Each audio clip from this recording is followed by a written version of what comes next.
मी संध्या रेसिपीवाली. तर मी तुम्हाला आज मोदकाची रेसिपी उकडीच्या मोदकाची रेसिपी दाखवते. बर. तर ती बघून घ्या एकदा काय काय साहित्य लागतं ते.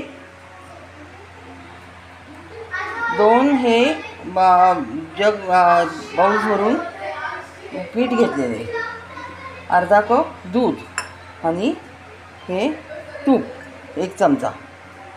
आता करताना आपण एक भांडाभर आपण पाणी टाकलेलं याच्यामध्ये.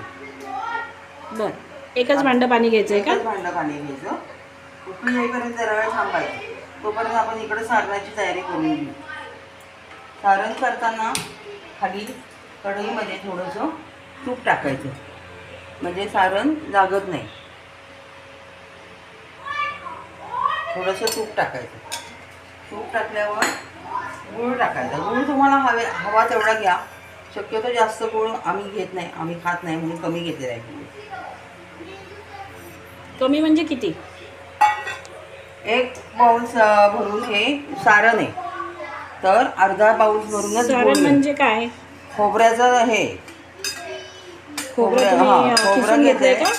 हो. अजून काय टाकलंय त्यामध्ये? त्याच्यात काहीच नाही टाकलेलं अजून. आता नुसतं खोबरेच घेतलेले. त्याच्यामध्ये तुम्ही जायफळ घालू शकता, वेलदोड्याची पूड घालू शकता. थोडासा गूळ पातळ होईपर्यंत जरा वेळ थांबायचं आणि मग त्याच्यामध्ये जायफळ म्हणा, हे म्हणा, वेलदोड्याची पूड, असं काही तुम्हाला जे आवडत ते तुम्ही टाकू शकता.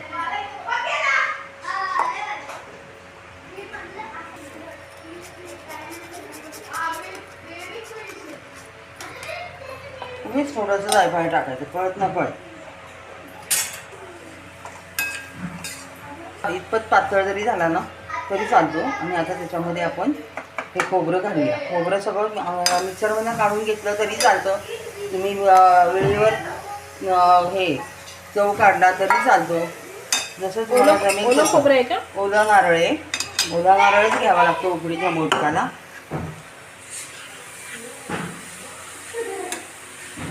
इकडं पाण्याला उकळी आलेली, तर त्याच्यामध्ये 1 पिंच मीठ घालायचं, अगदी कळत न कळत.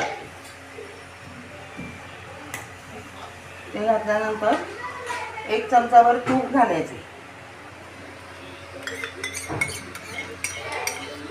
तूप घातल्याने मोदक मऊ आणि चांगले राहतात. आणि अर्धा कप दूध. त्याला उकळी चांगली येऊ द्यायची. कसं होते, काय होते